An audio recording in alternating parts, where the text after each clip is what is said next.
Welcome back to Forbidden Knowledge News. I'm your host, Chris Matthew. Tonight I want to welcome back to the show Russell Brinegar. He grew up on the Space Coast in Titusville, Florida. In 1973, he joined the Army and became a gunner on the 81mm mortar crew. Following this experience, he has been an anti-military advocate to this present day. For the first 54 years of his life, he ascribed to the predominant scientific paradigm of physicalism, or material reductionism, in which consciousness is considered a byproduct of the brain, and that when the brain dies, consciousness is forever extinguished. In August of 2009, he suffered a major heart attack and near-death experience, which revealed the multidimensional nature of reality.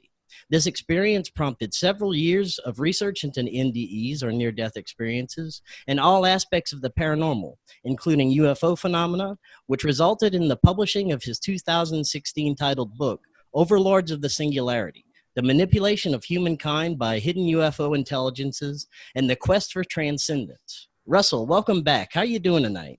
I'm doing great. Thanks for having me back on the show. Thank you so much for joining us. Before we start, I want to thank C60 Purple Power.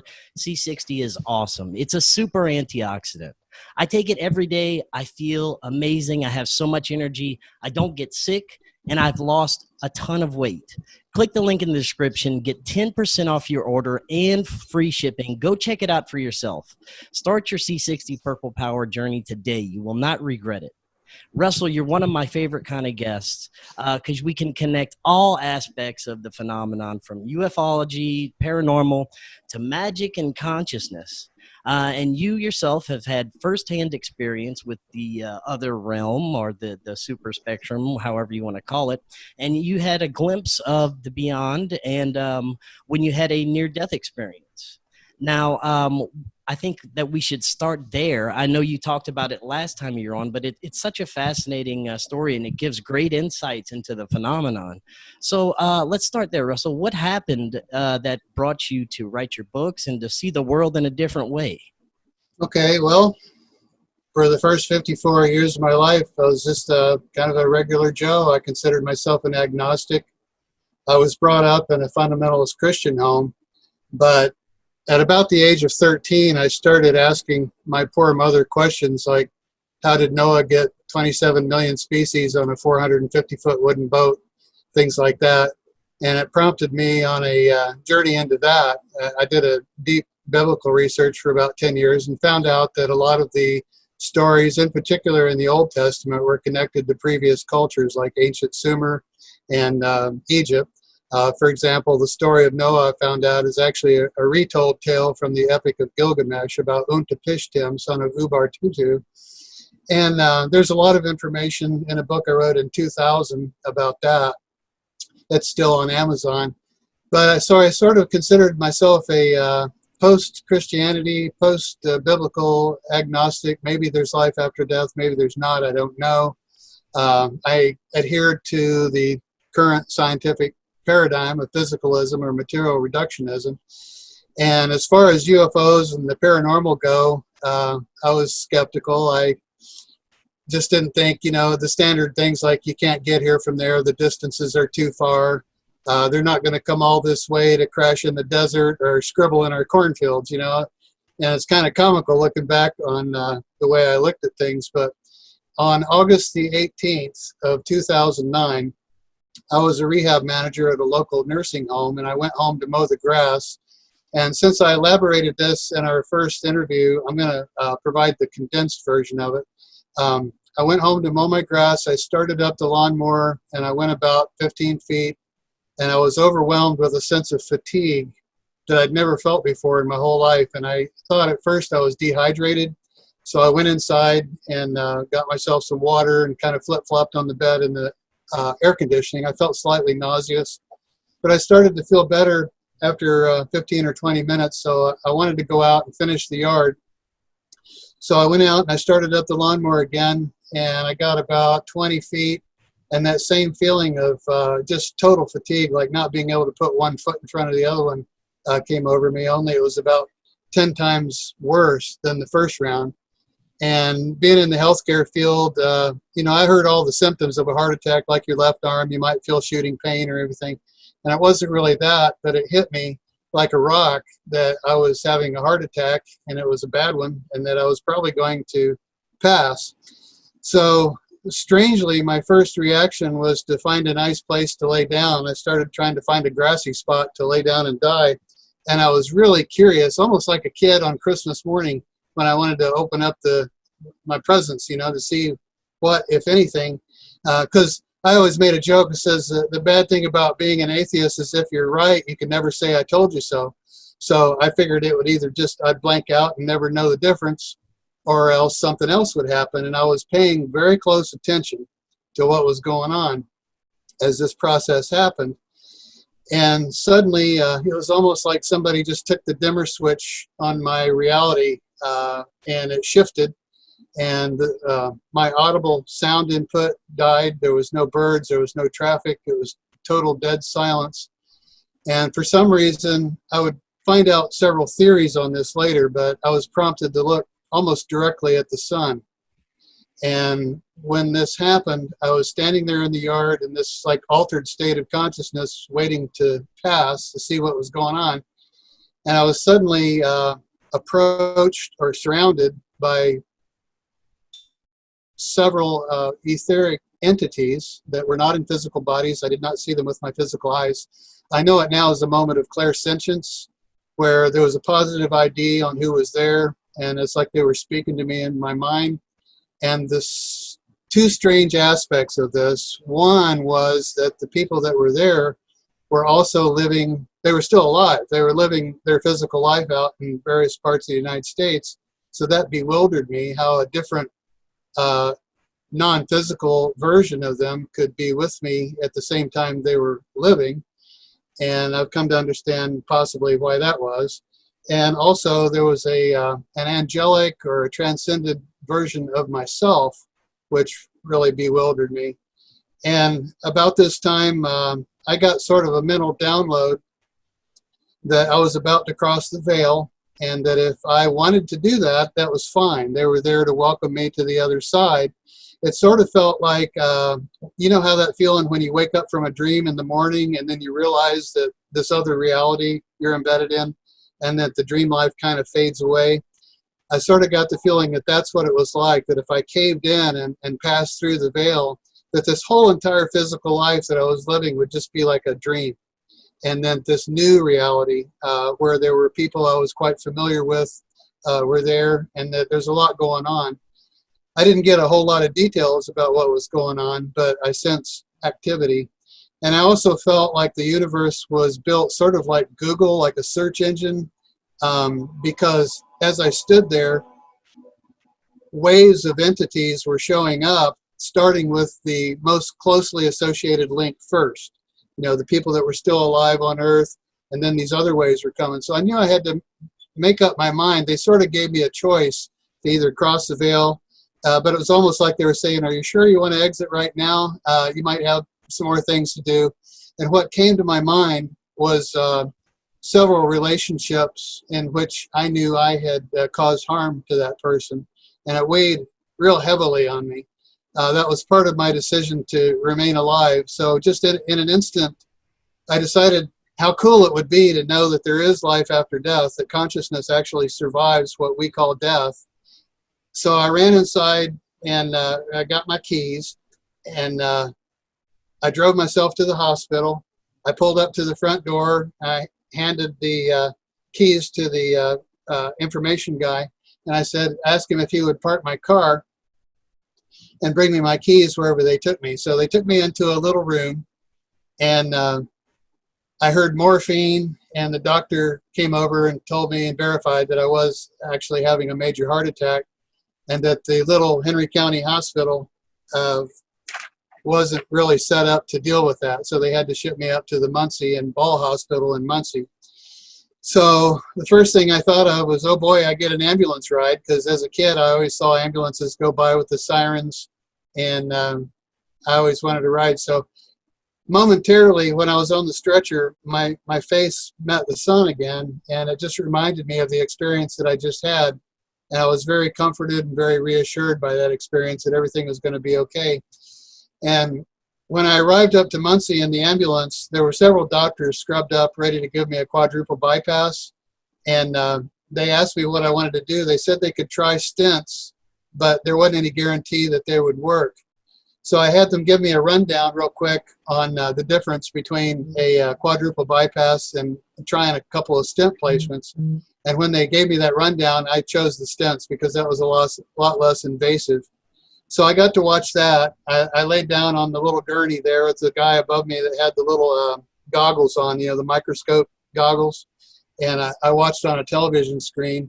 And they had me on some kind of really good sedative because when they punctured the femoral artery to put the stent line in, I could tell that hurt, but the drugs they gave me just made me not care. And so I watched that. And then when they wheeled me out of the stents, one of the people that had showed up in etheric form, that I was a woman that I had actually broken up with.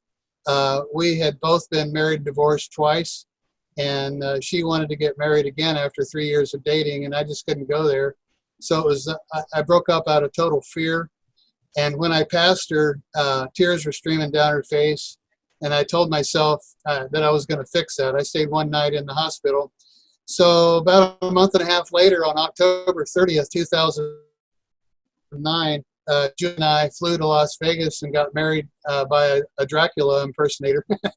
And I wouldn't have missed that for the world. I was really glad that I was alive at that point because they had me there. They had her in another room, and the smoke started pouring down the stage, and the curtains drew, and this coffin came out, and I heard the creaking of the coffin. This guy in whiteface gets out, and then they march her in. They do the marriage ceremony, but that's a really good way to go. We got what we call the Goss package in Las Vegas. But the bottom line in that is that there were several relationships I've been working on to make reconciliation with that, so that if I ever do have, I've told myself if my next exit point, I'm going to go ahead and cross the veil, because I'm really curious what would have happened if I'd have made a different decision and went ahead and crossed through the veil. So I've prepared, Julie, for that next time I have a chance, or if I have another heart attack, that I probably won't opt for the crab cracker operation, that I'll just go ahead and pass, because I'm really excited about being reunited, with people that I care about, possibly from past or future lives. If you're familiar with Dr. Bruce Goldberg's work, he not only does past life regressions, but he does future life progressions, and he's done this with several individuals cross-culturally, and found that he's gleaned a picture of our future in the next 1,000 to 3,000 years coming from his clients that were future progressed. So there's a lot more to this reality than what I thought was going on. I just figured we were a biological accident of evolution. When you die, that was it forever, and sayonara. But I found out that was not true. So yes, it prompted me into doing all kinds of research. I started out with NDEs, like Dr. Eben Alexander, Proof of Heaven, the neurosurgeon that had absolutely no brain activity whatsoever, but he actually had a very rich phenomenological experience that he reports in this book. And when he came out of the coma, some of what he experienced was confirmed in this reality to have been true. So there's another wonderful person, Dr. Bernardo Castro, that's really the cutting edge of trying to transform the scientific community from this old paradigm of physicalism into the mediary. Dr. Jacques Vallée gave a talk on TED called The Theory of Everything Else, and he talks about metaphysical informational structures that this reality is tied into, and that's sort of pan-computationalism, and that's kind of like on the way to idealism. What all the scientists are looking for is what they refer to as the ontological primitive, the underlying nature of reality. And what they're encountering with physicalism, where the ontological primitive is inanimate matter particles, is that no matter how you rearrange inanimate matter, you can never get consciousness to arise out of it. So it's referred to as the hard problem of consciousness. And it's hard because it's impossible. So the idealists are saying that consciousness, pure consciousness itself, mentation, the quantum field, the probability field, whatever you want to call it, Lynn McTaggart has a good book called The Field, and she goes into a lot of interviews with physicists that she's had. They all acknowledge now that space-time as we know it is not the underlying reality, that it's an emergent phenomena coming from an underlying sea of quantum events in which time is meaningless. Time really has no place in that realm. So it really is a really upside down world going from physicalism to idealism, but more and more scientists are getting on board with it. There's a lot of predictions that the theory makes that seem to bear out. So as time goes along, the idealism paradigm seems to really be taking root, and I'm really glad to see that. But I can't recommend Dr. Bernardo Kastrup's book, The Idea of the World, strongly enough. It's on Audible from audible.com, and I'm on about my 5th listen, and I haven't even gotten to the online addendum to it, where he has a lot of metaphors and diagrams and stuff, and that will be next. But there's a lot of terminology and a lot of things that it takes a while for it to sink in to really understand that consciousness is the underlying nature of existence. Yeah, very well said. And I like it when you said that whenever you had the option to pass over, that you felt like it could have been like waking from a dream, dying just waking from a dream that this reality is. And I've heard others that have had near-death experiences, they've had the same feeling. And you also said it was kind of like exiting a simulation, that this reality is kind of like a simulated reality. And the more I learn about it, and the more people I talk to, like yourself, more researchers, it seems that we are living in some sort of simulated reality, and that when we pass over, it's a brand new type of existence, and it's kind of like waking from a dream state. Yeah, very much so. Dr. Nick Bostrom came out with the simulation hypothesis, I believe, about 1992. And his postulation is that all of us are living in a post-singularity culture that decided for some reason to do ancestor simulations. So a lot of the physicists are saying that if in the evolution of a society they develop the capability to create simulated reality, we're already into virtual reality, but it's not perfected yet to where you got full sensation and you can't tell it from your ordinary day-to-day experience. But he says the chances are that we're in a simulation of some sort. And there's other verifications of that. There's a really good interview on YouTube between Neil deGrasse Tyson and physicist James Gates. And James Gates kind of blows Neil deGrasse Tyson's mind, saying that not only is there ones and zeros in the mathematics that describes the universe, that it's a particular type of computer code that was discovered by a man named Claude Shannon in the 1940s. So there is scientific evidence and verification that we are living in a construct of some sort. And then the big question, of course, is, who did it? Did an outside agency did it? Did somehow we do it, for our own purposes that we won't know for thousands of years? And also some of the channelers, like Daryl Anka, channels this entity known as Bashar, who's actually a future version of himself. So that makes a lot of sense to me. And also, if you're a fan of the law material, the raw material, the law of one material, it says all of us have a 6th density higher self in what we would call the distant future. So if you connect the dots between Dr. Nick Bostrom's simulation hypothesis, which is being done from the distant future, post-singularity, and the raw material, which says we all have a higher 6th density higher self that exists on the sun in what we call the distant future. Apparently the sun is inhabited, according to the raw material, by higher density beings and has a consciousness of its own. A lot of these types of things from the scientific community and from the channeled material seem to coordinate. Another really good data point is Jane Roberts in 1971 channeled the being known as Seth. And there's 2 books that I enjoyed a lot, Seth Speaks and The Nature of Personal Reality. And there's some profound statements by this entity, which I'm sure she couldn't have concocted this in her own imagination. I've seen YouTube videos of her as her normal self, and what comes through her is very different from that. And it's very complex information. that somebody would have a really hard time just fabricating on the cuff. And then Carla Ruckert, 10 years later in 1981, compiled I think there's 6 volumes of the raw material. There's volume 1 and volume 2 on Audible now. And I've listened to the Audible several times on both volumes. And a lot of that material seems a bit strange to me and I can't quite place it. But other material really resonates. So I'm not somebody that expects perfection from channeled material because it's coming from a human brain. It's an interface between a human brain and a non-human entity from a different realm. And I just keep what resonates with me and what confirms my own life experience and my own thoughts, and kind of keep the others in another section of my brain of what if. I can't use it right now, but maybe I'll be able to use it in the future. And there's a lot of little tidbits of information that fall in that box inside my brain that I've dug out and used. So it's a good method. John Keel said belief is the enemy. If you get invested in a dogma, then truth can smack you in the face and you won't recognize it because you're already invested in this belief structure. So I've taken a lot of advice from John Keel. He's my favorite UFO author, by the way. Yeah, he's amazing.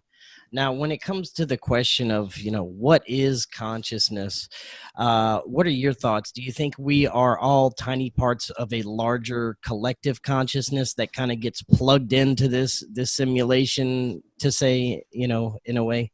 Well, there's several things that Dr. Bernardo Castro brings up. Number one, why do we seem to share the same world? If space-time is created by consciousness, why aren't we all living in a completely different reality? And he does a whole chapter on rebutting that. And also the fact that according to the standard Big Bang model, the universe existed for quite a long time before any biological creatures actually existed. So it's not the consciousness of the disassociated alters that are creating space-time. It's more of a universal consciousness that is prone to self-excitation to produce these disassociated alters within its own mind. The way Dr. Kastrup explains it is the universe itself, which, by the way, looks a lot like neuronal activity in the human brain. If you look at the cosmic web and the way the galaxies are homogeneously spread throughout as far as we can see with the Hubble, it looks very similar to the interior of a brain. But he calls it the extrinsic view, what the extrinsic view looks like of a universal mind that's having its own phenomenological experience through its disassociated alters, which is not only human beings, it's grubworms, ants, wasps. I don't, for one, believe that there's anything particularly special about the human life or human existence if we're all connected into the probability field or the universal mind at large, like Aldous Huxley called it. Everything is connected, and its perception of reality has to do with the physical body that it incarnates into and dwells, and the particular brain, if it has one, on how that perceives reality. I spend a lot of time with my little Yorkie poo, and it's really interesting to get close to a non-human entity like that because they share the same reality. They don't jump up on imaginary couches. They jump up on the same couch that I see. So they see the same objects in the room that I do and respond to it. But their cognition is so vastly different from humans. I envy them sometimes because they just don't abstractly analyze a whole lot as far as I can tell. We're going this way now, great. No, we're going to go that way now, great. They don't complain or, they just live in the moment, and they seem to be fairly happy. Now, oh no, I'm sorry. I was just going to say, as I mentioned earlier in my intro, that I think that all these fields are deeply connected: ufology, paranormal, consciousness, and I think that these beings not necessarily are always coming from different universes or different planets across the galaxy, but a lot of them probably reside right beyond the spectrum of our vision all the time. What are your thoughts on this? Do you think there is both? Do you think they have the physical ETs that come on their ships, and then they have these interdimensional beings that are always possibly around us beyond the spectrum of our vision? I like what Jim Marrs said in that regard. Back in the 50s, we thought we were getting visitors from Venus, And then it was, oh, they're not extraterrestrial, they're interdimensional. And he said yes to all of it, all of the above. Hans Holzer is a paranormal expert. He wrote a book called The Euphonauts, and that book gave a really good case for flesh and blood aliens. In particular, the incidents like in 1959, I believe it was Antonio Villas-Boas that was kind of abducted onto a ship and induced with a solution they put on him to actually engage in sexual contact with a female being they had on board. And a lot of people wrote that off as fiction, but his story is not the only one like that. There's a very much later one, Peter Curry, who's an Australian, that had a very similar incident, but the difference is he had a hair left over from the encounter.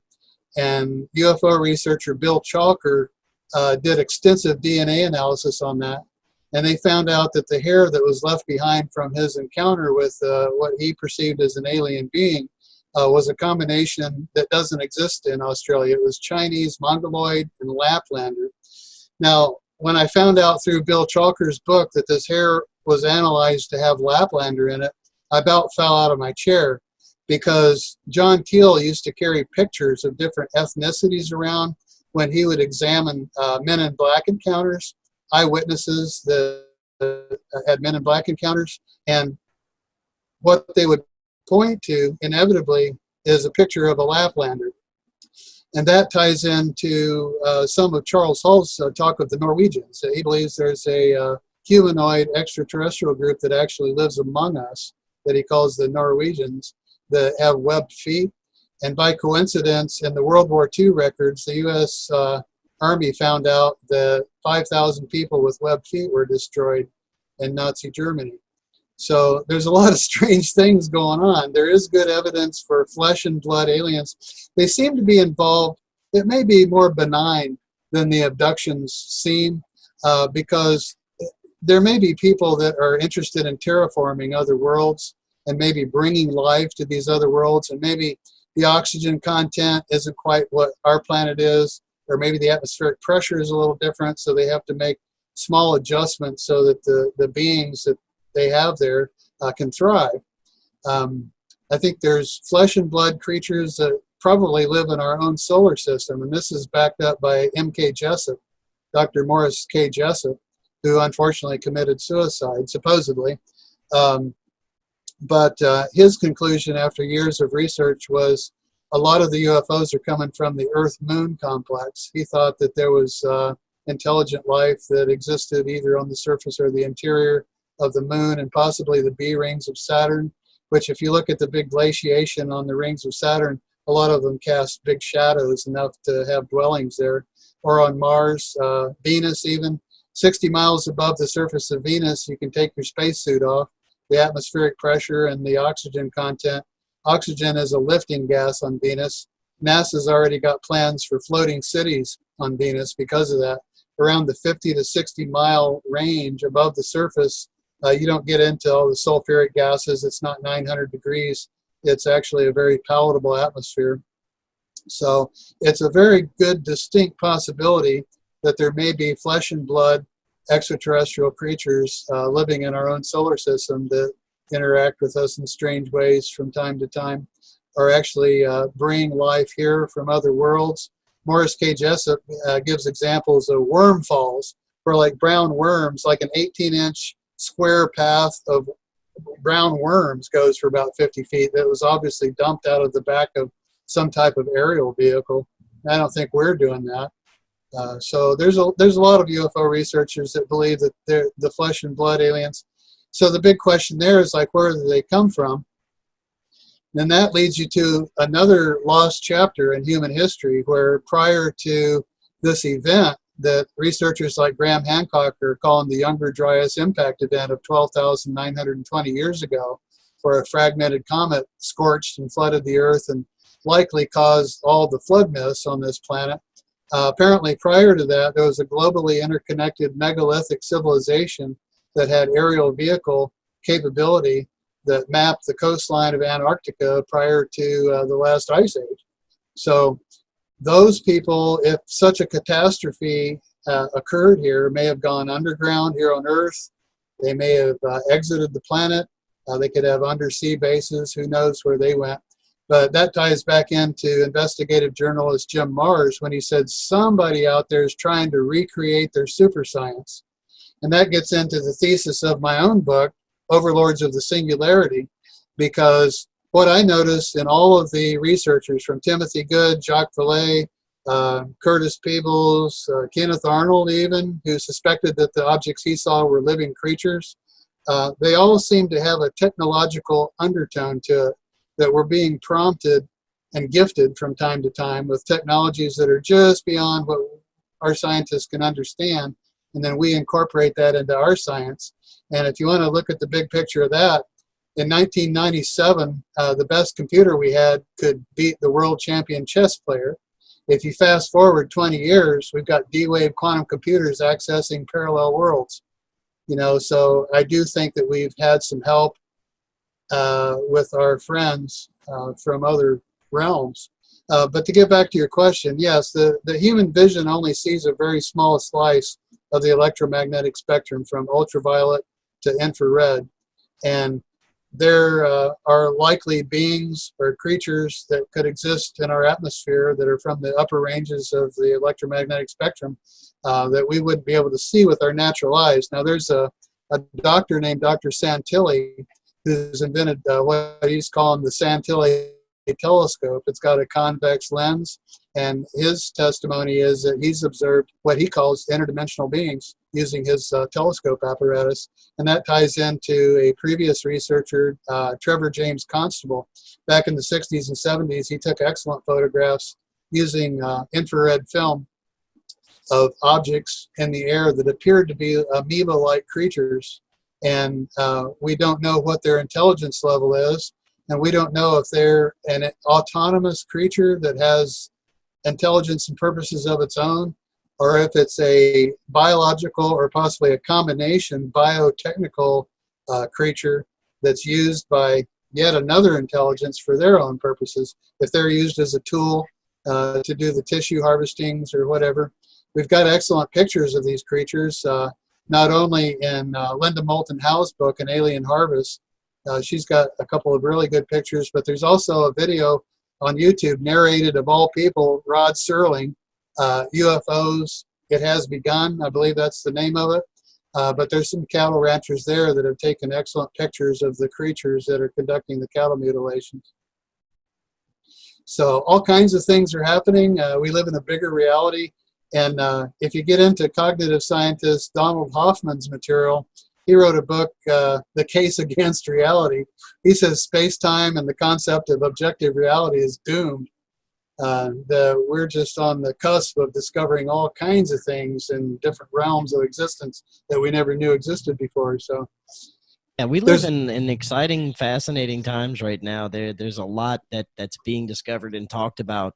I do want to talk about your book for a minute, Overlords of the Singularity, which is based on the premise that there are these two factions of off-planet beings that want to steer humanity in a certain direction to reach this singularity. I want you to talk a little bit about that. I know we talked about it last time, but it's really fascinating, and I like exploring this because, you know, it's always a possibility to me, and I think that it's something that's very interesting, and if it's true, it's something that, you know, could affect our lives in a massive way with, you know, off-planet, controllers. So talk a little bit about that. Okay. Well, it reminds me of Lynn Kasten's excellent book, New World Order, Alien New World Order. And he talks about the reptilian influence and all that, and kind of stops right there. But all of the really good UFO researchers like John Keel refers to the Alpha group and the Omega group.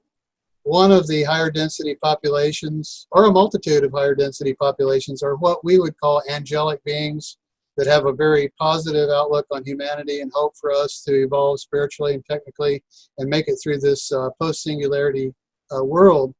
And then there's the other entities, the other group, that appear to be using humanity, and the singularity is a part of that, because there's certain technologies that will be exposed or invented or reinvented in the course of our achieving a technological singularity that will be likely very useful to interdimensional creatures to have a material existence here.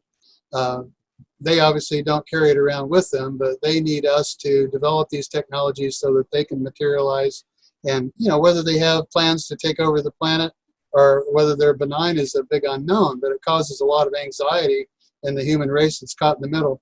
Even in some of the scriptures, the Christian Bible, the Vedas, it talks about the two different groups.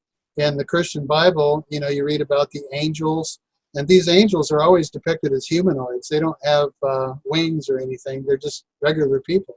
Just like the story of Lot, the three angels that ate supper with Lot.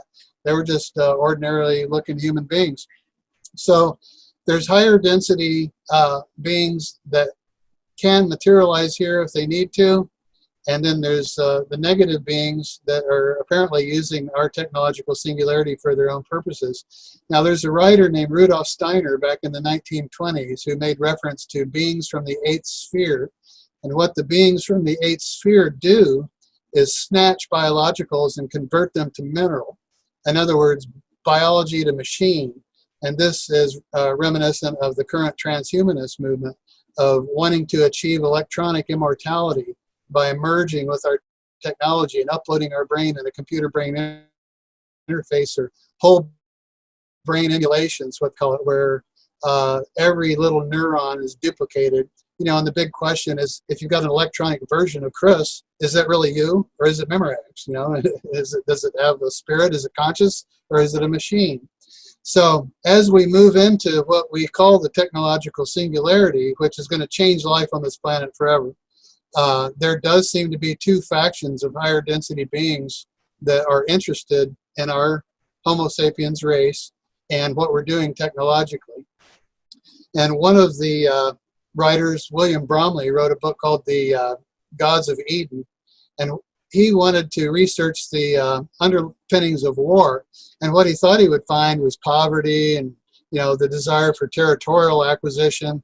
And what he found instead was there was guidance by two ET races. One he referred to as the custodial race that does not have humanity's best interest in mind. They don't care if we kill each other on the battlefield as long as it expedites technology. The other one, the maverick race, does care about us and is more aloof. They only make contact by request or if a person's ready. They have sort of like on Star Trek, the non-interference directive, the prime directive. They don't interfere in another culture's evolution. They do appear to individuals and groups like the Friendship Group. There's a group of Italians back in 1956, about 200 individuals that gave coherent testimony about the Friendship Group. Their craft has been photographed and videotaped and deemed authentic by multiple optical labs in multiple countries. And their craft are invested in something that's very similar to an AI researcher named Eliezer Yudkowsky's coherent extrapolated volition. He calls it CEV, and this is a program that will extrapolate in its decision making all of the best of human philosophy and morality, because we don't want an AI that has super intelligence operating with our morality, or bring back the gladiator games, for its own entertainment or anything like that. So right now there's 56 companies working on what's called AGI, or artificial general intelligence. That's human level artificial intelligence. And according to Dr. Nick Bostrom, is the first company that gets there, that artificial general intelligence will convert itself to ASI, or artificial superintelligence, anywhere between 2 hours and 18 months. And it's very fascinating what some of the AI researchers are speculating. Now, with human cognition, we can only guess what the goals or intentions of an artificial superintelligence would be.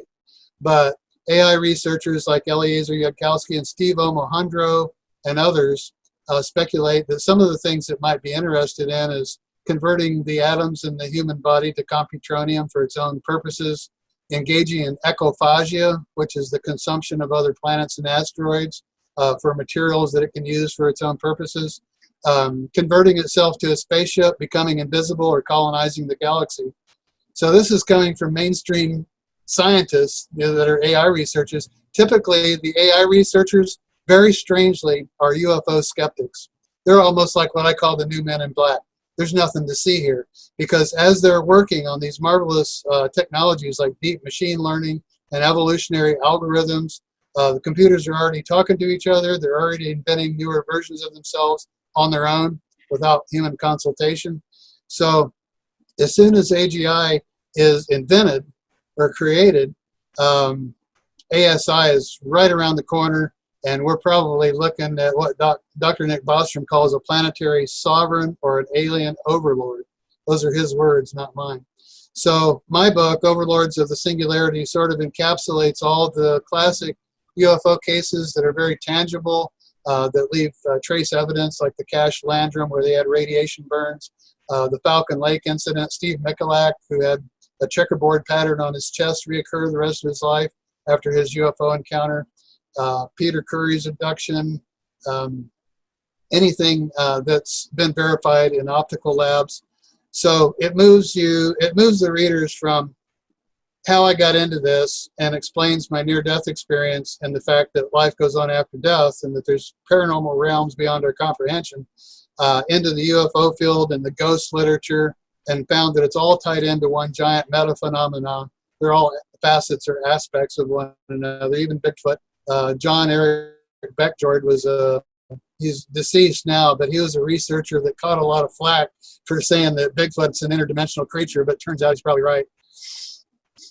Yeah, it's possible. I've considered that too. Now, going back to AI and reaching this singularity, our technology is moving so fast. We've had plenty of scientists and researchers that have warned about the dangers of AI, and we continue to just march forward to this technological age. And it seems like that there's not too many mainstream people looking at the actual dangers of reaching this singularity.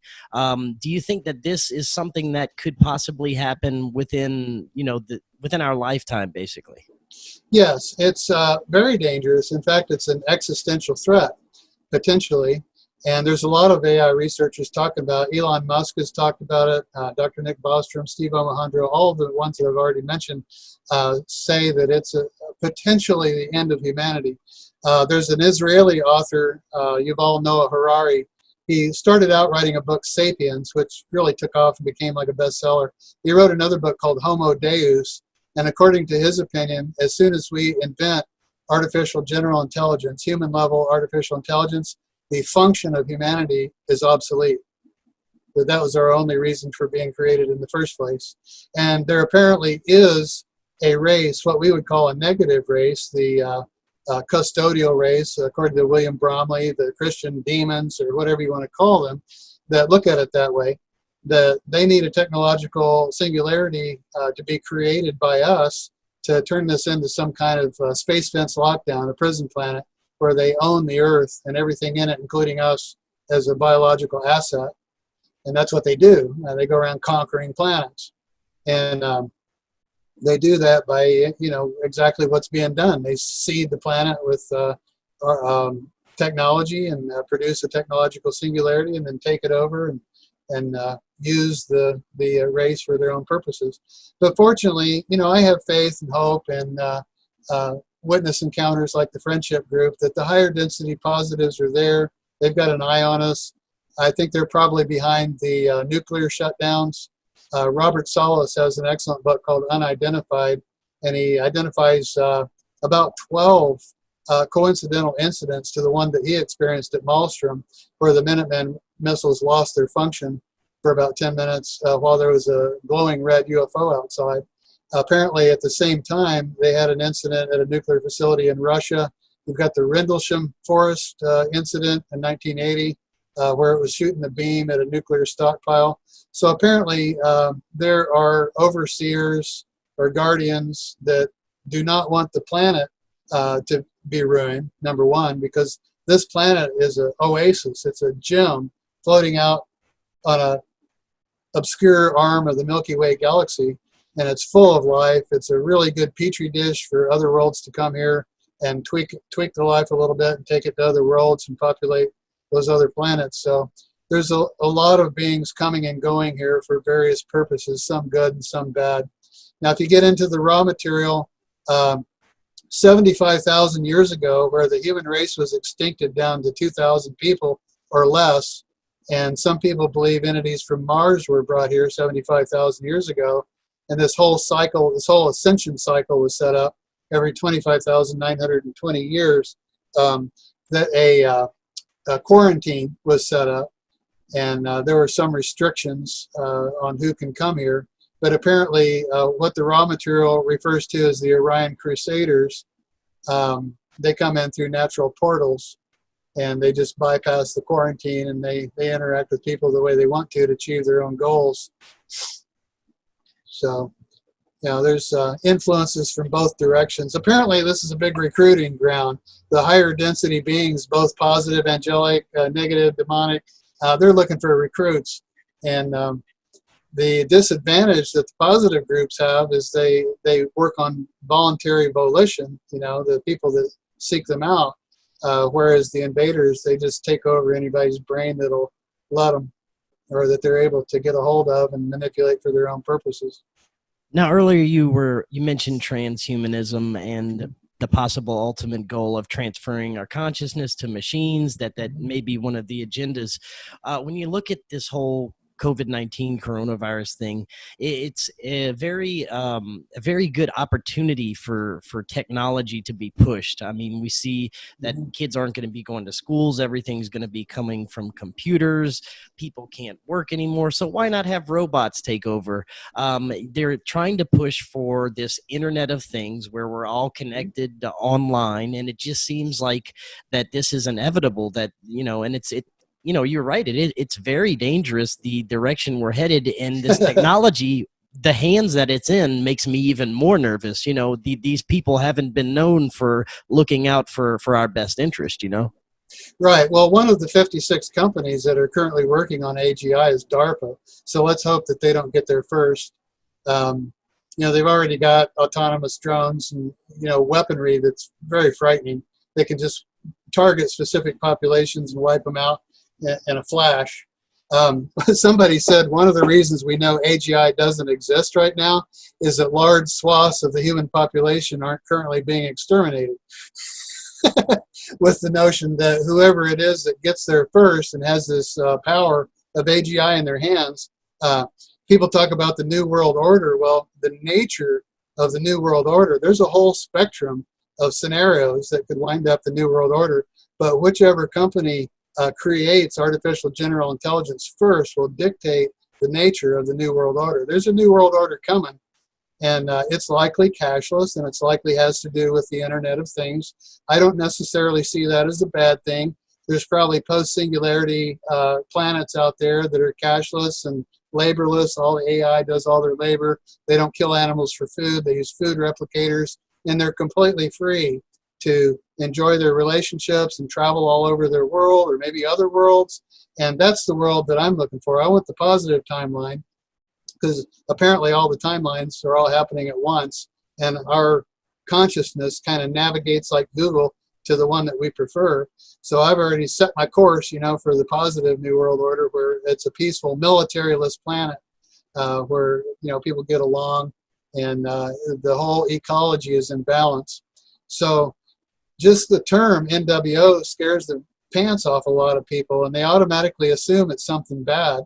But I think it's inevitable in the course of planetary evolution that we become a unified, militaryless planet, stop pointing nukes at each other, and just dispose of all this firepower. It's not necessary. And we start interacting with positive, higher dimensional beings and people on other planets. I mean, that's the world that I want. It's the world that I see. But going back to your point, COVID-19, it doesn't matter whether it was just a natural accident that happened, and there's evidence that every time we invent a new type of electromagnetic radiation, a pandemic occurs. It happened when electricity was invented. It happened when radar was invented. Now we've got 5G, and the virus itself may be a byproduct of a new form of electromagnetism that the human race just gets used to over a period of time. But Yuval Noah Harari and Homo Deus really goes into a lot of detail about the fact that people like this. Already, like in my newsfeed on Facebook, they've already got enough data on me that where they've got my personality pegged. They know what I like to buy. And I like it. I mean, just junk is showing up that I just have the impulse to buy right away. And then you've got AI monitoring your blood pressure and analyzing your genetic makeup and telling you which diseases you might be prone to, what your lifespan is predicted to be. And by and large, people like these things. They're turning more and more of their willpower over to algorithms. And we're going into a world where algorithms may be recognized as an entity that owns its own company and can do what it wants and sue people, just like corporations can right now. And China's doing a lot of experiment on this social rewarding people for good behavior. And just like on eBay, it keeps the eBay sellers honest by having this feedback system. It really works with the human psychology to have this type of instant feedback, because people like their likes on Facebook, they like their good social score, they like their credit score good, and they work really hard to keep everything looking good online. So the Internet of Things isn't necessarily the end of humanity. Right now we've got techno-pessimists and techno-optimists. And you've got techno-optimists like Michio Kaku and Steve Omohundru that have a very positive outlook of merging with our technology. There's a Russian author, a new one, Alex Vikolov, who wrote the Scintillect hypothesis that says, hey, you know, this is part of our destiny, part of our evolution to merge with our technology and reach the omega point and then emerge as a scintillect and be able to interact with other scintillects in the multiverse. There's some really intelligent writers that are writing a lot of material about this right now, and I just find it fascinating. I immerse myself into it because every once in a while you just get a data point that you can connect with something that you've already read or assimilated. But that's the direction we're going. You can already see it. You go into a bar, people used to sit around and talk to each other. Now they're just doing this. They're just staring at their phones, you know, and they're texting the person that's sitting on the bar stool next to them, you know. Right. So yeah, it is a double-edged sword, and there's a lot of great things that we could accomplish, great directions we can go, as well as the bad directions. And I think we have to push it in the right direction. Now, on that note, we're going to take a quick break. Stand by, Russell. Don't go anywhere. We'll be back in about 10 minutes. Everybody, you're listening on the Global Enlightenment Radio Network and YouTube Live. Right now, we're going to do Forbidden Knowledge News music, where we feature independent musicians and anybody who wants to feature their music here on the breaks. So everyone stand by, and we will be right back. Right now, we're going to play something from my neck of the woods, from New Orleans. The band is Missing, and the song is called Non Plus. We will be right back. Everyone stand by.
All right, welcome back, everyone.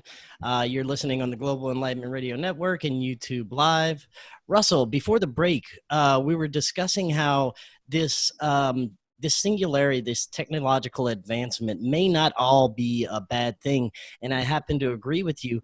Now, being that the premise of your book is that there may be these two factions steering us in this direction, for the ones that don't necessarily want us to go in the right direction and want this to go to more of the negative side with technology, what are your thoughts on what their ultimate goals would be? Well, there's a really good researcher named Alana Freeland who wrote a book called Under an Ionized Sky. And according to Alana, through a chemtrail mechanism, we've already got the aluminum, the barium, and the nanobots in our system. Fortunately, when your body dies, that goes too, so you don't have to worry about that. But her research pointed her in the direction that there's an effort to make a space, what she's calling a space fence lockdown, where you're talking about surveillance down to the DNA level, kids grown in a lab, genetically selected for a possession of sorts. You know, the entire planet and all the biology on it is under the control of an alien artificial superintelligence, and it's a possession. And then you've got the other faction of beings, such as the friendship group, the Amicizia or the Acridge, who are in the background, hoping that we get through this transitional period. And it seems to be consciousness oriented. In other words, there has to be a critical mass of Homo sapiens who are seeking the positive beings in order for them to appear in our reality in the open. And if we don't achieve that critical mass through planetary meditations or planetary agreement or consensus, then the negative entities will get what they want, and they'll seize the planet as a position. Then everybody's NWO fears will come to pass. You know, we will be a prison planet orchestrated by an alien intelligence, and we'll basically be cattle. There's many aspects of this phenomenon that makes me just think that we're some kind of experiment to some of these beings, like the abduction phenomenon, like we were talking about earlier, cattle mutilations. Some of the abduction phenomenon includes that they're taking people's sperm and eggs, hybrid programs. So what are your thoughts on this whole aspect of it? Okay, within the abduction phenomena, there's a whole spectrum of experiences. And right now, the Edgar Mitchell Free Foundation, that's coordinated by Renario Hernandez, they're actually doing science on the data on people's abduction experiences. And what they're finding is that they're mostly positive. Most people who have encounters with NHI, or non-human intelligence, report that it's a spiritually uplifting, very positive experience. Unfortunately, there are those that undergo horrific encounters, according to what they report, medical experimentation. There's a mediary group of human experiencers that start out terrified and then come to accept and then come to embrace their non-human visitors. These are the ones that you were talking about that have had ovum removed. They've had multiple abductions. They've actually been introduced to their hybrid children and allowed to hold them. The way that the human limbic system is arranged is people think they would like to meet an alien, but if they actually do, in reality, that's a real meltdown. It's a real reality meltdown. And just like a dog, you may be taking them to the vet for their own good, but sometimes they're terrified over what may happen to them. And that's a very normal and natural initial response. If you're out weeding your garden, and suddenly you're on board a craft with a bunch of little gray alien beings around you, it's going to scare the crud out of you. Then when you become more aware of their actual intentions, that they are creating, using your genetic material to create a race that they're taking to another world, to populate that world possibly. There are nightmare scenarios with that too, because like Dr. David Jacobs is convinced that the whole hybrid scenario is real and that they're here among us and that it's for a takeover. But I have a more positive view of it than that, because if they've got skin in the game, so to speak, and they've actually tweaked Homo sapiens and produced a superior strain, and the hybrids are breeding with non-hybrids now.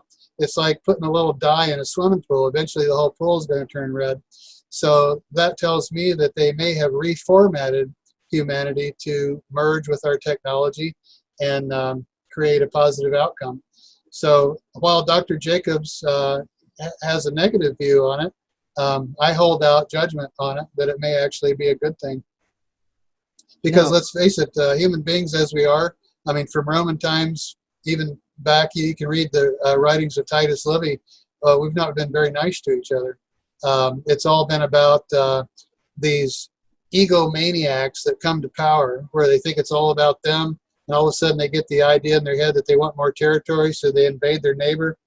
Back in ancient Rome, Titus Livy tells a story where the Roman army was accused of being lazy, so they just went into the next town and killed every man, woman, and child just to prove they weren't lazy.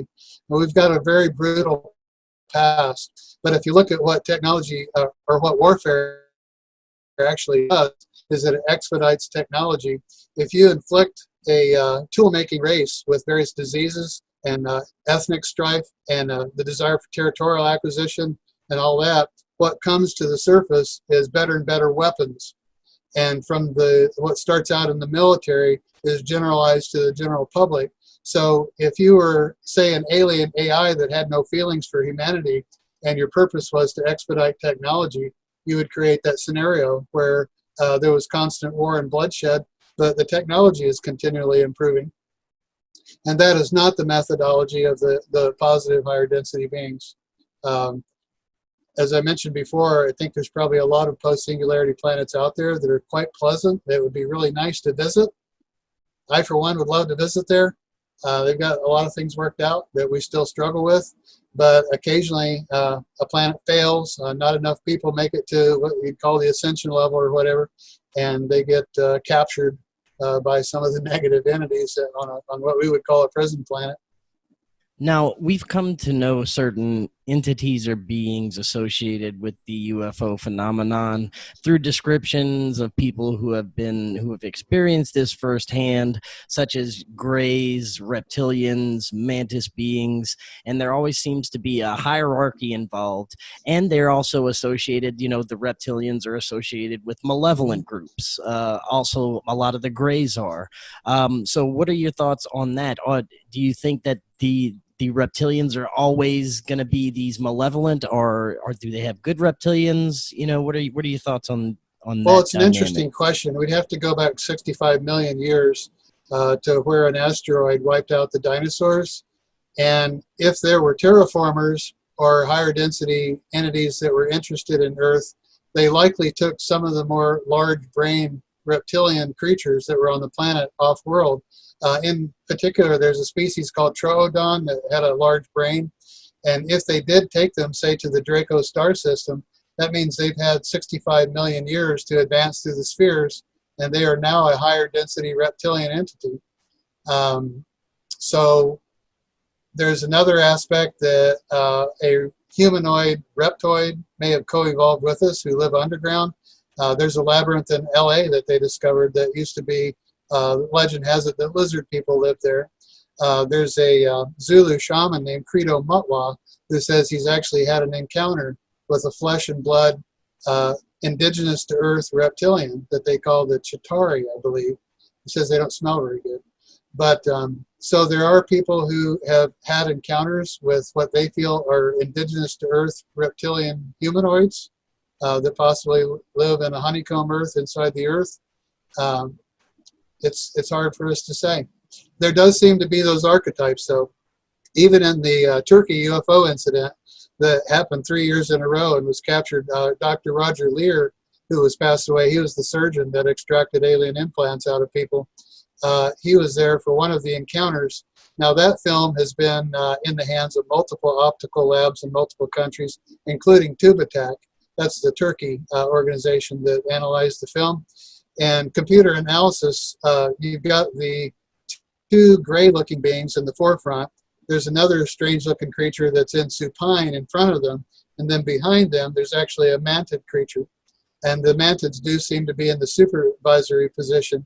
So you've got the mantids, the Greys, the reptilians, and the humanoid aliens that are in people's minds. Now, whether this is actually what these alien creatures look like, or if it's what they want us to think they look like, is a good question, because they could be manifesting, accessing the collective human consciousness of what we would expect an alien to look like, and creating something that was appeared humanoid, so we wouldn't be too freaked out over it, and interact with us in that manner.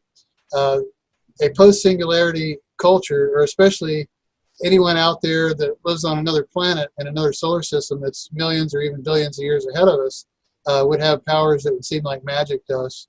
They would have access to the collective human conscious. They know the imagery that's in our brain, and they would have the capability of sending a probability wave to the human brain, which our consciousness would collapse into a material object, and we would see a flying saucer or a cryptid or Mothman or whatever they wanted us to see. So it's an awesome multiverse that we live in. I consider Homo sapiens entry-level intelligence. We barely qualify as intelligent, and there's intelligences throughout the multiverse that would seem as gods to us, both negative and positive. You ever see Pinhead on Hellraiser? There's probably creatures like that, you know, that get off on inflicting suffering on other creatures because they feed on it. There's things beyond our wildest imagination throughout the multiverse, and we just look at it from a very simplistic view of good and bad, you know, and basically good is anything that helps us, you know, anything that's bad is anything that's against us. We're looking at it from a very anthropocentric point of view, whereas there may be populations out there that have a more cosmological view of Earth and the life, who do things that we might consider horrific, but there's actually a benign, long-range purpose to it. So. Yeah. Earlier, before we started the show, we were talking a little bit about crop circles. I know a lot of these crop circles, of course, are faked, but the ones that are really genuine, unexplained, do you think that they are some type of messages from these beings? Well, Jaime Maussan is a really good researcher for crop circles, and what he has concluded, and other researchers like Dr. Eljo Hasselhoff from Norway, I believe, he's Norwegian, is that the crop circles that are what we would call real are created by a point source of radiation. And you can tell that they were created by a point source of radiation because the node enlargements have a mathematical formula to it. In the center of the crop circle, they're more expanded. And then as you get out to the perimeter, they're not so expanded. Now, if this conforms to what's called the Beer-Lambert law of electromagnetism, that positively, scientifically identifies that crop circle as being created by a point source of radiation. So then there's two questions, you know, why do they do such things, and who's behind it? And Dr. Jaime Maussan has lots of really excellent footage of what they call in Mexico Ibanis. They call them sky dragons or sky snakes or Ibanis. And I've looked at hours and hours of this footage, and it's really weird because they almost look like cocoons. They're obviously alive. If they're a technology, they're a sentient technology, and they spit out little spheres that are creating the crop circles, according to Jaime Maussan. And there's a really good video that he has online where you see the cocoon, and out of both ends, it's just spewing out a line of these spheres, and they seem to have some electromagnetic relationship with one another because they kind of dance around one another, and then they go off in all four directions. So he believes, and I tend to believe at this point in time, tentatively, that the real crop circles that are not man-made are created by this point source of radiation, the flying spheres. UFO TV's got a really good video on the flying spheres. It's dedicated to the flying spheres, and it goes into a lot of the footage where these spheres are seen creating the crop circle. So yes, this is going on, and even within the human aspect of the circle makers, the human circle makers, a lot of the reason that they're motivated to do so is that because as they're creating a crop circle, they have luminous spheres, luminous orbs appear to them. So they feel like that's their way of interacting with non-human intelligence, is by getting these little downloads of information on what to create. Then they go out and they create them using their own mundane technologies. and then these spheres materialize and dematerialize. So even in the man-made crop circle phenomena, there's a great mystery. But yeah, Dr. Joe Hasselhoff, he has peer-reviewed science in Planetarium Physiologica in, I believe, 2004, in addition in 2004, demonstrating how some of the crop circles had to have been made by a point source of electromagnetism. You can even tell how off the ground it was based on the node enlargement measurements. It's funny you said that. I was listening to someone else say that whenever they're creating crop circles, that paranormal activity or strange things would occur as they're doing it. So that, yeah, that's very interesting that they're kind of interacting with the phenomenon as they do it. Well, the whole entire phenomenon is quite interesting. John Keel talked about flaps, window areas, where it's like the same saucers have appeared century after century in the same area. They even seem to recognize our state boundaries. So it's somebody that has knowledge of our state boundaries. And there was a zoologist named Ivan T. Sanderson that identified 10 vial vortices where these paranormal craft are entering our reality through portals. And he was on the Dick Cavett show with Arthur Godfrey one time, and Arthur Godfrey was a pilot, and he poo-pooed the whole idea, and didn't believe in UFOs or nothing until Ivan T. Sanderson told the location of one of the portals and how there's time anomalies there. And Arthur Godfrey about fell off of his seat because he was a pilot, and he flew over that area one time and had his watch malfunction or something. So like the hair on the back of his neck stood up. So Ivan T. Sanderson identified that there's portal areas. And then you've got incidents like December of 1945 when 5 airplanes flew off the coast of Florida and flew into oblivion. To this day, we don't know where they went. They were equipped with the state-of-the-art, what would be equivalent to GPS equipment today. I mean, the chances of all 5 of them malfunctioning is 0. And then they sent a Mariner rescue ship that was equipped with the same navigation equipment, and it disappeared too. And people hear about these things, they show up in the paper, and then they just forget about them. It's so weird, and you really don't know where to categorize it. You don't have any answers to it, so the human mind just forgets about it. But that's a very important incident that happened. This a total of 6 planes just flew into another dimension or flew into another realm entirely. You mentioned a few times earlier the Men in Black. That's another fascinating aspect of this. How they show up so quickly. They appear otherworldly. They always clean up the incident. And just there's so many fascinating aspects to the whole Men in Black thing. What do you think is actually going on there? Do you think there is some kind of hybrids, or there's some other organization other than a government organization that they're working for? What are your thoughts on that? Well, it's very complex and bizarre. And if you look into the people that have conducted eyewitness interviews with people that have had encounters with Men in Black, their reaction is terror. And it preludes the existence that in the 1950s, the Pentagon was actually worried about reports coming in that there were people impersonating officers and showing up at UFO events. And so there were humans from the Pentagon that would go to UFO flap areas and ask questions, especially in the areas where people had reported these strange visitors. 3 men in black and whatever, and it was very terrifying to them. They were told to shut up. And the reports are all similar. They show up in black cars, typically a Cadillac in the United States. Over in Europe, they showed up in Jaguars. In Germany, they showed up in Volkswagens. And typically, they're out of synchronization with this time era. They are possibly wearing clothes that look brand new, that are dated, that are obviously dated. The car itself looks brand new, smells brand new. It's dated. It's very old. Or even weirder, they show up in clothes that haven't yet come in style. That's a really strange version of it. So Keel investigated it for years, and what he concluded was that there was a human group that were looking for the underlying reality to the non-human groups, and that within the non-human groups, there was one group that wanted visibility. They wanted humanity to know that they existed, and they were at odds with this other ET group that showed up as Men in Black that wanted to remain clandestine. So it's very complicated and on the fringes of what we can even understand. But the reaction to the Men in Black witnesses are basically they're terrified out of their mind, just like the black-eyed children. They show up on your doorstep. The purpose is to invoke terror, and that there's a thought form entity possibly on the lower astral plane that feeds off of this. It's a multifaceted, complicated subject that has a whole lot to it. And but the Men in Black, Nick Redfern is another one. He's written a couple of books on Men in Black encounters. There's even a photograph in one of his books on that Gray Barker took. Yeah, who knows if he was pulling the wool over people's eyes or not. He was kind of a character.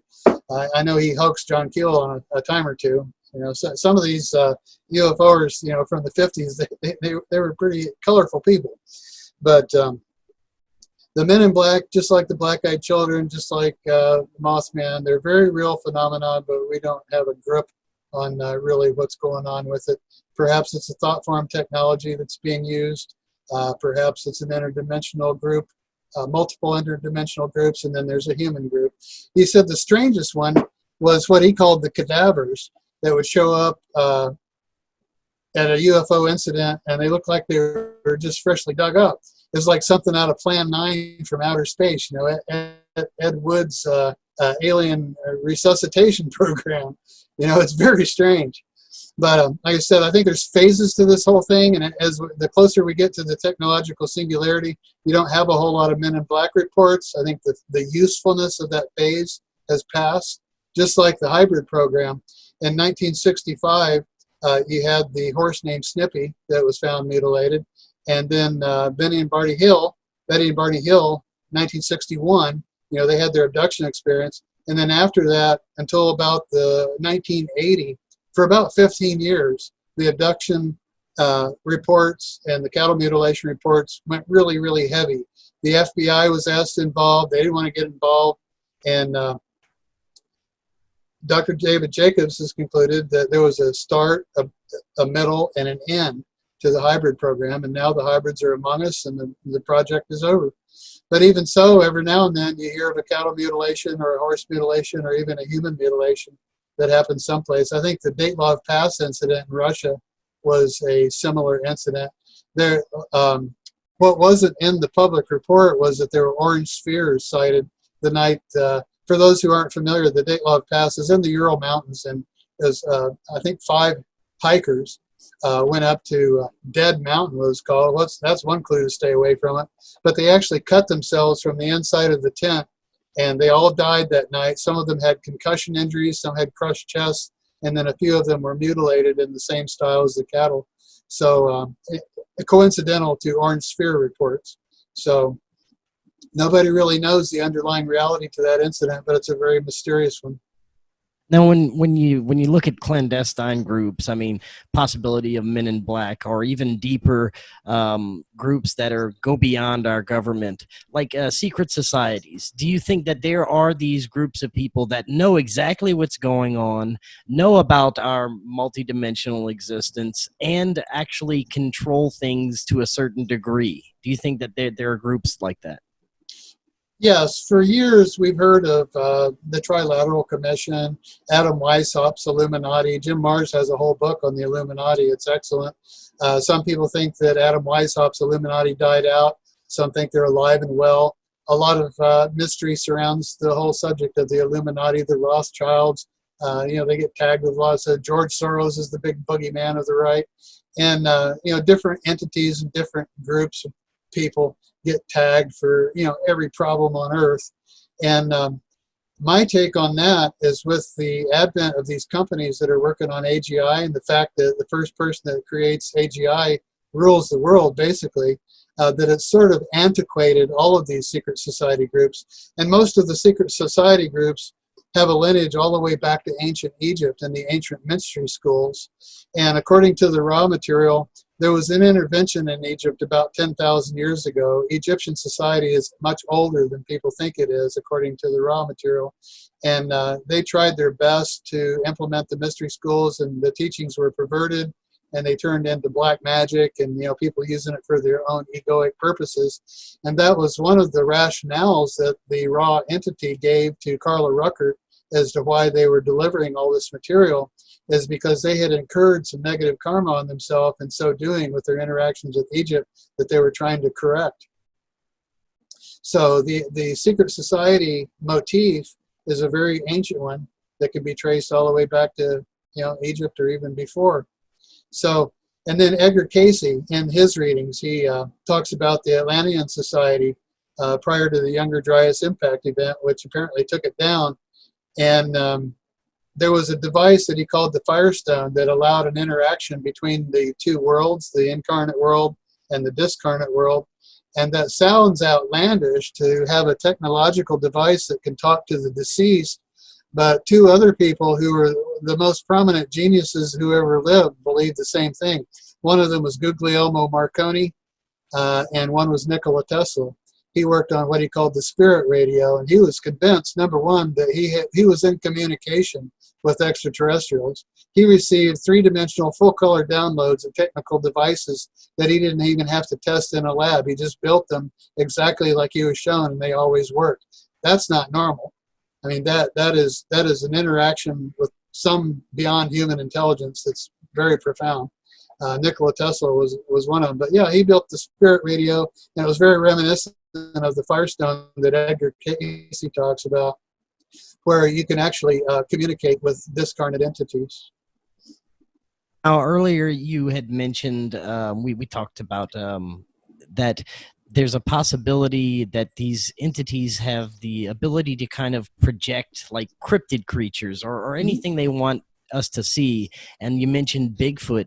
Now, cryptids are another aspect of this that's, it's confusing, but it's fascinating at the same time as to how some of these creatures come into existence, and it's linked to paranormal activity. It's linked to ufology. Lots of times when these creatures appear, people will see UFOs or strange lights in the sky. So how do you think this phenomenon kind of plays into everything? Well, Keel was very fascinated with that. He actually went to Tibet to look for Yeti, and he says he heard one, but he didn't see one. And he's convinced that there's two different kinds. There is a flesh and blood indigenous ape that so far has eluded capture. And that's what most of the naturalists that have dedicated their lives, they have a Bigfoot encounter, it changes their life forever, just like people that encounter UFOs or non-human intelligence or have a near-death experience like I did. It changes you forever. But he was convinced that there was a flesh and blood version. But there's also a paranormal version for sure, because in the Bigfoot literature, there are encounters where the creature is actually shot at and it disappears into a ball of light, or a luminous orb or saucer comes up, the creature disappears, it zips away, and then when they go look, they see footprints that they've made plaster castings of, but the footprints just disappear, and there's a little puddle of silicon carbide in the last set of footprints. And this silicon carbide material shows up sometimes in ghost encounters. It shows up in many aspects of the paranormal. We don't really know what the silicon carbide is from. It's apparently the residue. One theory is that when these objects or cryptids appear in our reality, they're made from a very dense matter. And as soon as they appear in our reality, they start atomically decaying. And it's actually the atomic decay that causes what we call the EM effect, of cars not starting and stuff like that, instead of an EM effect, because it would take 20,000 Gauss to shut down a car. So it's not very likely that an electromagnetic force shut the car down. Keel thought it was atomic decay, that the cryptids or the UFOs, when they come into this reality, they start decaying right away. And as they decay, this effect can have an effect on our perception of time. That's why so many people have time anomalies. If they're producing their own gravitation, the flow of time has to do with our exposure to gravitation. Time doesn't flow on any planet in the universe the same way it does locally here on Earth. I mean, there's no present moment. Our present moment isn't shared throughout the rest of the universe at all. In fact, there's somebody out there in the universe whose present moment that they're experiencing what we would call right now with a day in your life when you were 4 years old. So that brings into question, is that day in your life when you're 4 years old still happening? Is it still real? Apparently so. The past, the present, the future are all happening at once. They're all real. They're in continual motion.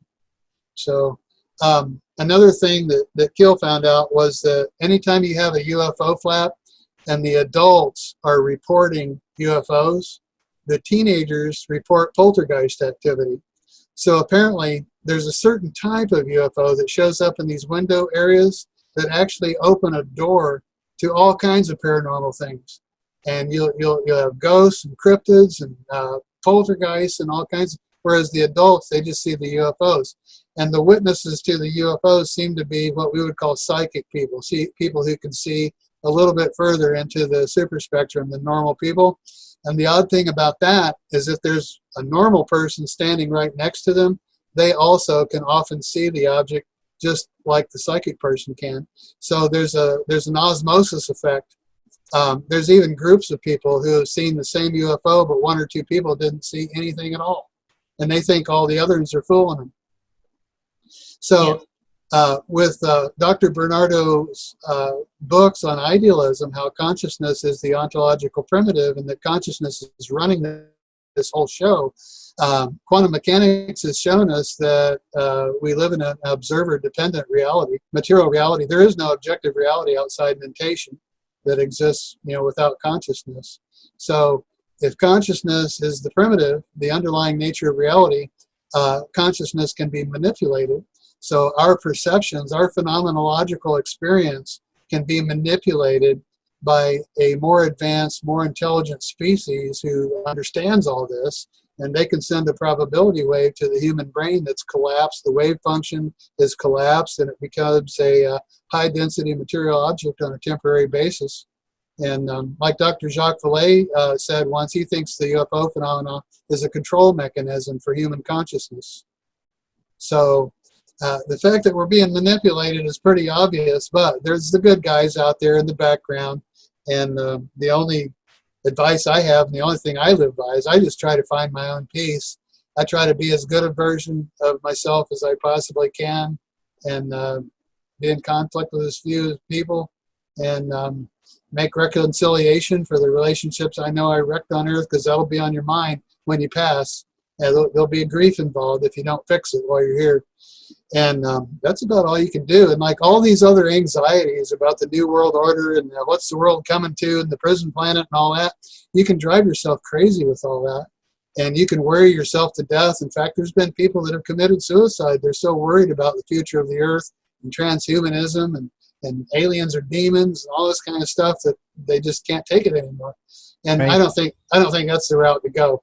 I want to stay positive and stay happy.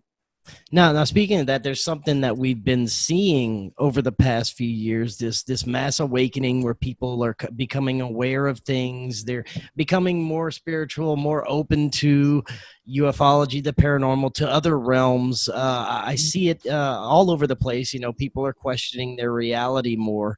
And earlier we were talking about how there is this split amongst our community, amongst people, and it's a lot has to do with the political system. A lot has to do with the nature of what our society is going through right now. I myself don't buy into the political system. I don't follow either party because I think it's all designed to kind of divide us. I think that's what the main objective kind of going on behind the scenes is, to kind of keep people divided so we don't come together and realize our true potential. But do you see the same things? Do you see this awakening and this we were talking about earlier, this split? It has a lot to do with the political scene, but what do you think is going on there? Well, I think there's a genuine awakening, and these people conform to all the traditional spiritual values of charity and seeing another person as another aspect of yourself and treating everybody as you would treat yourself. And there's kind of a faux ascension that's based on money worship. And that kind of goes to the old superstition that if you're really, really wealthy, God has blessed you and you're on the right path. And I think that's a false path. I don't think money has anything to do with it. Some of the most spiritual people on earth have been dirt poor. and or even beggars, So I don't think money has anything to do with the ascension process. There's also a split in this transhumanist movement. Some people are looking towards electronic ascension, electronic immortality, and other people shun the transhumanist movement, and they think it's organic, that you should just organically ascend on your own and shun the technology, that's the route to go. But the current political figure, for one thing, I'm not a Democrat or a Republican. I'm completely independent from it all. But some of the things that I see, personally, I find disturbing. Within the UFO community, okay, I feel a lot of people are looking towards the figurehead of Donald Trump to lead this whole Trump versus the deep state narrative, and Trump's leading the ascension narrative and all that. And to me, I'm saying, you got to be kidding me. You got a guy who's a pathological liar who's been busted on multiple crimes. All his buddies are already in prison. How could he possibly be some kind of spiritual leader? I don't get it. But I've got my very best friend down in Florida who's an avid Trump fan, and I dearly love several people that are on board with Trump. And personally, I don't have any desire, like the higher density positive beings, they don't have any desire to jam their, I just lost video. I just meant Still see you. Okay. That was just an advertisement, sorry. And lost my train of thought there for a minute. But yeah, within we're the UFO talking about community, Trump and the people that are kind of... The perception of Trump is very, very divisive. There are people that feel like he is the only thing keeping us from disaster, that he's all for American sovereignty, and he's holding the patriot boat. And the disturbing thing about it is, I know for a fact there's armed right-wing militias that are loaded for bear if he loses the election. And I think they will become activated if he loses the election. He's laying the groundwork for a rigged election and a non-legitimate election. So, and there's other people like Ted Brokaw and a lot of people that are concerned about that. So I see a lot of people on the bandwagon with the whole Trump and Q thing. Now I want to share with you, if I could, I thought that the whole Q phenomena, which could really be anybody, some of the Q believers think it's a deceased person. John F. Kennedy Jr., who positively passed away in 1999 with his wife and sister-in-law, they think that he is somehow still alive and that he's doing the Q drops, the little Q messages. But there's a man that I met on Facebook, Lauren Thomas Cutts, I don't think he bothered. He says, QAnon is fear and emotion porn, focusing on the most emotionally triggering subject possible, which is satanic, ritualistic child abuse, creates powerful emotional responses and instills primal instincts to protect, to pursue, righteous indignation. That's not to say that ritual child abuse doesn't exist. It does. I don't know why they're not upset with the Vatican. But it's central to the Q narrative for this reason. Once people are locked onto those feelings, the brainwashing is extremely powerful. A giveaway that Q is a political psyop is that 99% of those accused of the abuse are Democrats. That's a dead giveaway that it's a political psyop.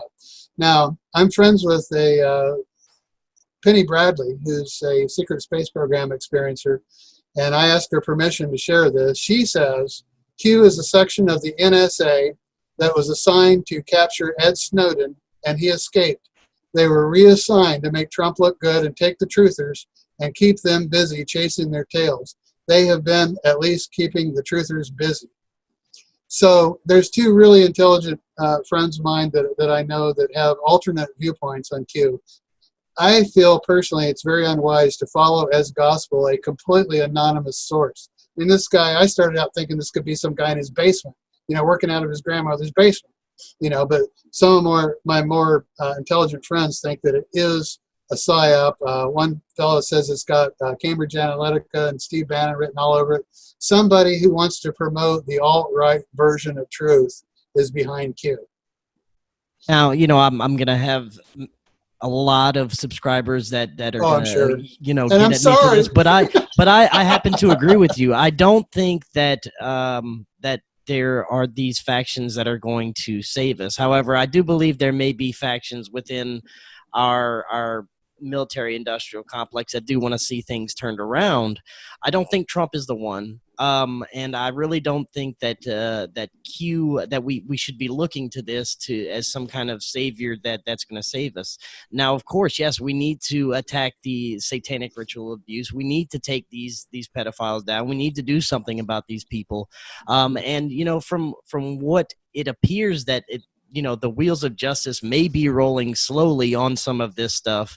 But I think ultimately it's going to be up to us individuals to kind of turn everything around. We have to start, from the inside. We have to start in our own local communities and start with ourselves making things better, and not kind of look for this QAnon and Trump savior that is probably not going to save us at all, Right. And you have to look at who the deep state is. What is the deep state? Well, you've got the fossil fuel industry, big pharma, the military industrial complex, the global arms sales.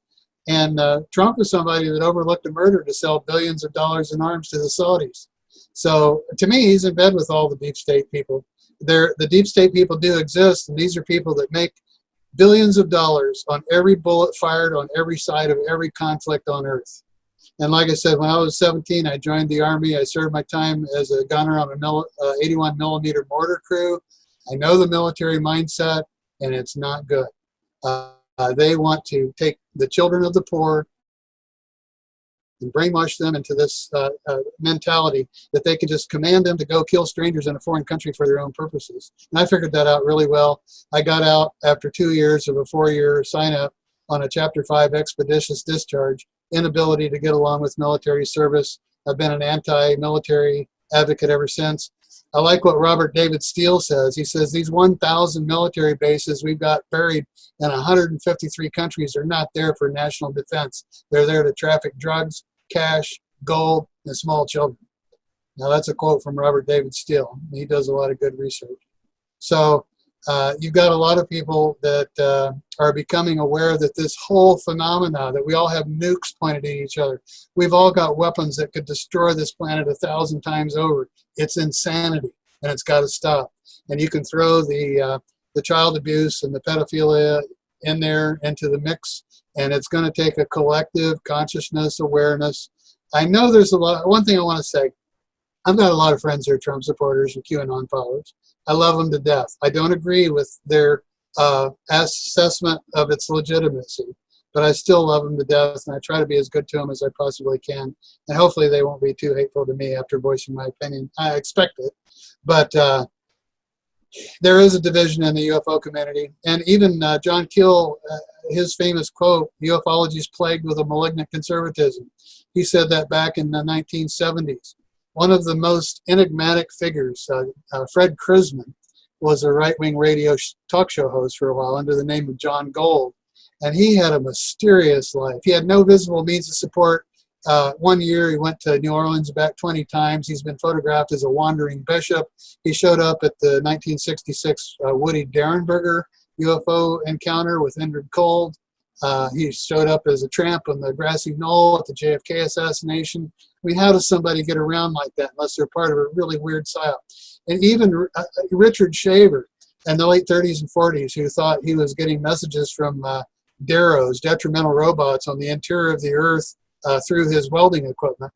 Most people consider him a paranoid schizophrenic, but he sent a 10,000-word manuscript to the editor of Amazing Stories, Ronald Raymond Palmer, and he embellished it into a 25,000-word gem that increased his circulation from 20,000 to 200,000 almost overnight. So he did good. But the weird thing is, Fred Krisman is even involved with that. He was there at the Maury Island incident as Harold Dahl's supervisor, of all things. A very mysterious character, but he was very much into the right-wing psyop type of thing. And the only thing I say to the Q supporters is the indictments are real. There's a lot of indictments, and they're not all Democrats. Right. No, yeah, it's everybody. It's, both sides are at fault when it comes to the things that are wrong with this planet. You can't just say it's all Democrats, it's all Republicans. It's people. People are evil. We need to change that individually. Now, speaking of our consciousness and the awakening of people, we were talking earlier about psychic phenomenon and how some people can tap into this. I personally believe we all can, that we just have to kind of remember. I think we used to have extraordinary abilities in the ancient past, and we kind of lost that as we went along. I think that with this awakening that's kind of washing over the planet, it's a good opportunity for us to kind of get back in touch with these consciousness abilities that we used to have, and kind of reawaken our minds a little bit in our consciousness to where we can, we used to have the abilities from all the ancient accounts to heal ourselves. That would be the most extraordinary thing if the humanity could remember how to heal itself, and then we could grow as a planet that way.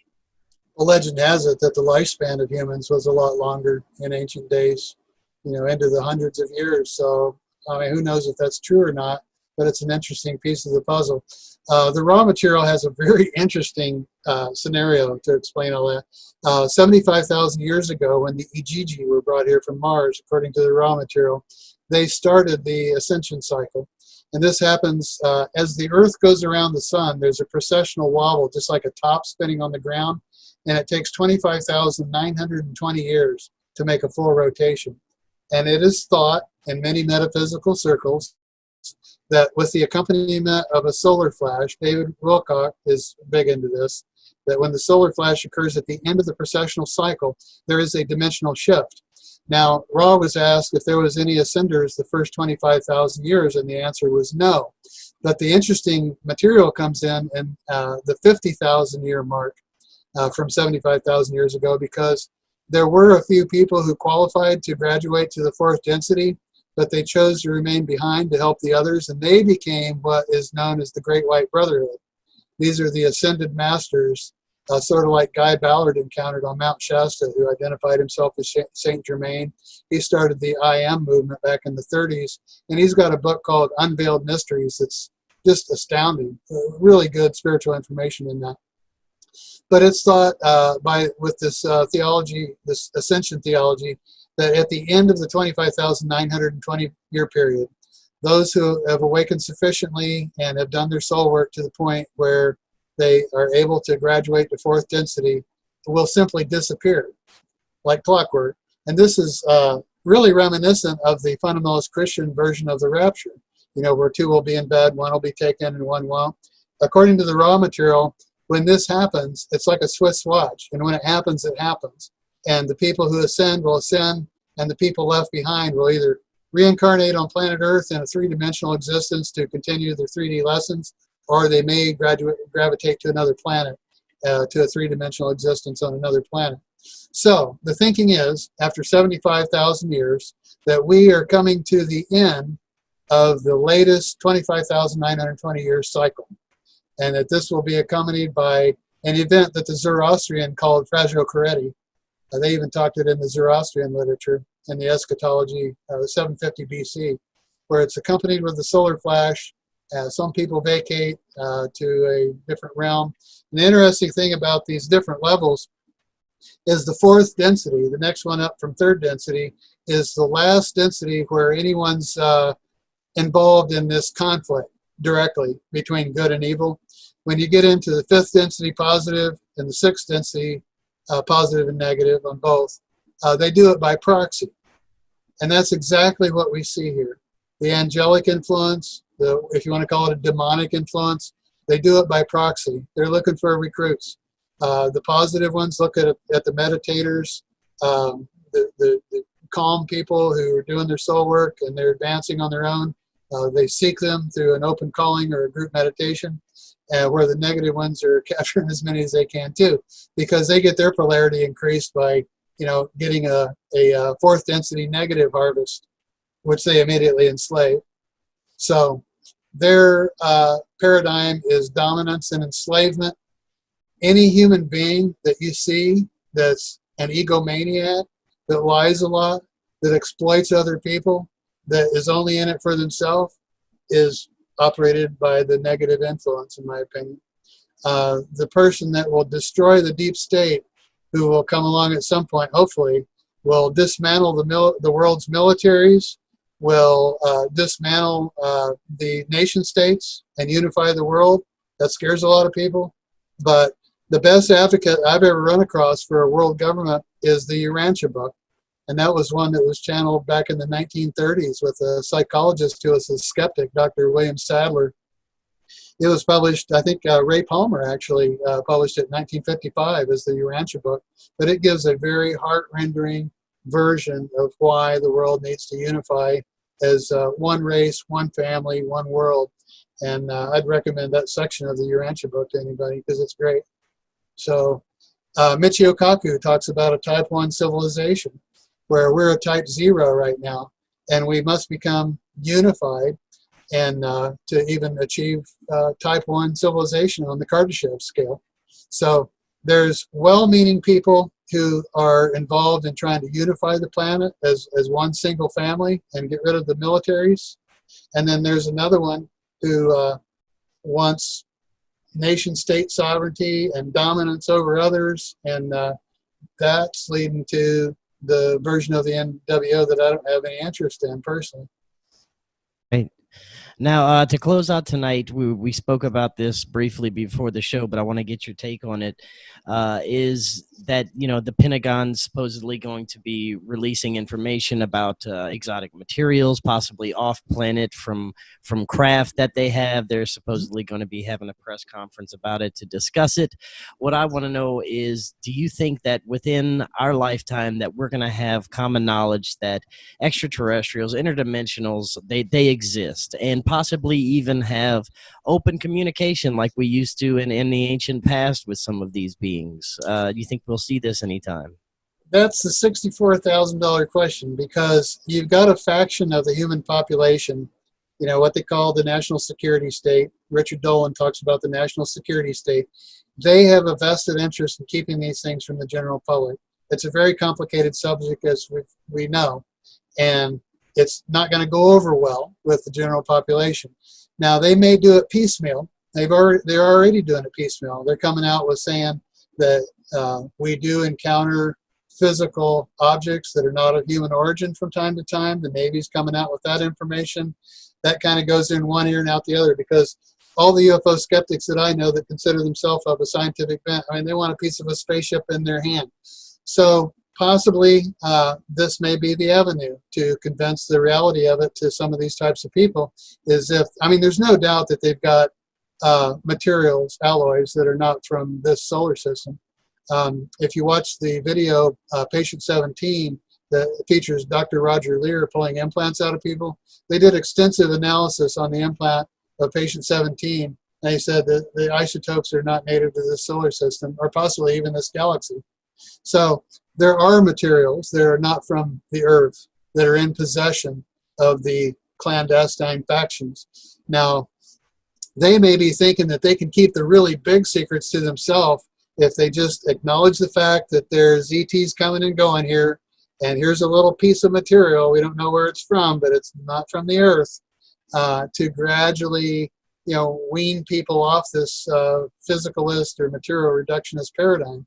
But there are people in high circles that know a lot more than what they're letting on, that have an interest in keeping this thing to themselves and keeping it secret. Definitely.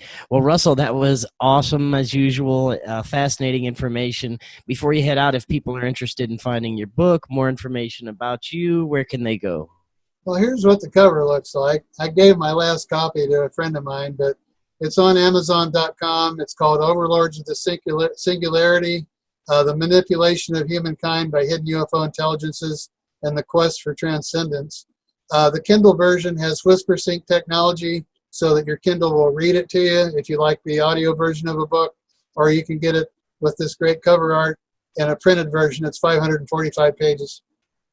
Yeah, I love the cover art. It's great. Thank you. All right, Russell. I found a graphic artist that did that for me. I enjoyed doing that. Yeah, very cool. All right, Russell. Well, I'd love to have you back on again soon in the future. And Anytime. Until next time, everyone, you have a great evening. Okay. Thanks, everyone.